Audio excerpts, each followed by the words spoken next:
ارتھ والی تارے ہمارے گھر میں، شکاری ہمارے گھر میں، سیکیورٹی لاک ہمارے گھر میں، ہارن بجے دروازے کو ہاتھ لگائے ہمارے گھر میں، کیمرے نصب ہمارے گھر میں، سیکیورٹی کا پیرا ہمارے گھر میں، لیکن پھر چور آیا ہمارے گھر، اس کا ککھ نہ بچا، سب کچھ لوٹ کے لے گیا۔ میں نے تجوری کھولی، مجھے سونا نظر آیا، میں نے تجوری کھولی، مجھے کرنسی کے مختلف رنگ نظر آئے، مجھے ہر چیز، ہر ملک کا پیسہ نظر آیا۔ لوگوں، میں نے اپنی نسل کی طرف جھانک کے دیکھا، چور سونا چھوڑ گیا، میری غیرت لوٹ کے چلا گیا، میری بچیوں کا پردہ لے کے چلا گیا، میرے دسترخوان سے اللہ کے رزق حلال لے کے چلا گیا، میری آنکھ سے غیرت لے کے چلا گیا، اللہ اکبر، میری بچیوں کو بے حیائی دے کے چلا گیا، میرے بچوں کو بدماشی جھوٹ دے کے چلا گیا۔ میں رو نہ تو کیا کروں، یہ ایسا بے حیائی کا طوفان تھا جس کا اثر میرے نسل پہ پڑا، یہ ایسا ہوا کا جھونکا تھا جو میری نسل کو اجاڑ کے چلا گیا ہے۔ 4 بیٹے گھر میں، مولانا 8 دن ہو جاتے ہیں باپ سے بات کرنے کا موقع نہیں ملتا۔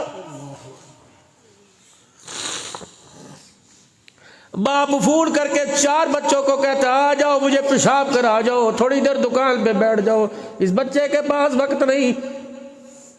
کوئی یہ بھی زندگی ہے، 4 بجے تک بچہ گھر نہیں آتا، باپ میرا عزیزو بے فکرہ سو رہا ہے، مرغا ڈربے سے باہر نکل جائے مالک پریشان ہے، کتے کی میرے عزیزو سنگلی ٹوٹ جائے مالک پریشان ہے۔ یہ تو وہ نسل تھی، یہ تو وہ نسل تھی جس نے تیرا ہاتھ پکڑ کے اللہ کے سامنے تجھے جنت میں لے کے جانا تھا۔ کوئی خبر بھی ہے او اے سی میں سونے والوں، ہیٹروں کی ہیٹ میں سونے والوں، اولاد کے کمرے میں جھانک کے تو دیکھو تو صحیح، ہماری نسل رات کو 4 بجے کیا کر رہی ہے۔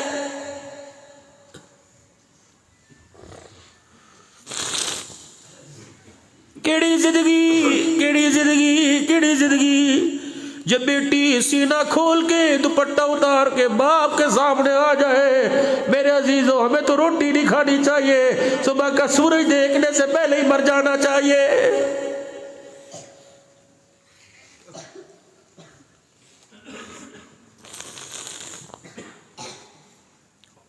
تمہیں اپنی اور مجھے، آپ کو، سب کو اپنی بیٹیوں کا لباس دیکھ کے پنڈلیوں تک شرمارے۔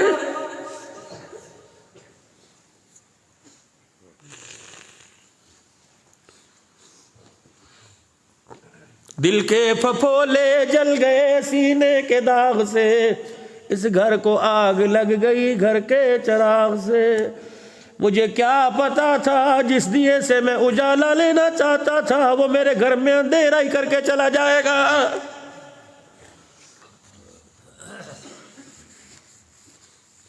یاروں کے ساتھ 10 گھنٹے بیٹھنے والا باپ کے پاس 1 منٹ نہیں بیٹھتا۔ اب بھی پوچھتے ہو قیامت کب آئے گی؟ ماں کے سامنے ہاتھوں کے اشارے کر کر کر، ماں کو گالیوں سے نواز کر، ماں کو ذلیل کر کر کر، بیوی کے آگے، دوستوں کے آگے، فون آیا کون ہے، بس امی ہے، بھونکتی رہتی ہے، بیلی ہے، بولتی رہتی ہے۔ جب ماں کے بارے میں یہ لفظ نکلنے لگ جائے تو خدا پاک کی قسم اللہ کی رحمت بھی منہ موڑ لیتی ہے۔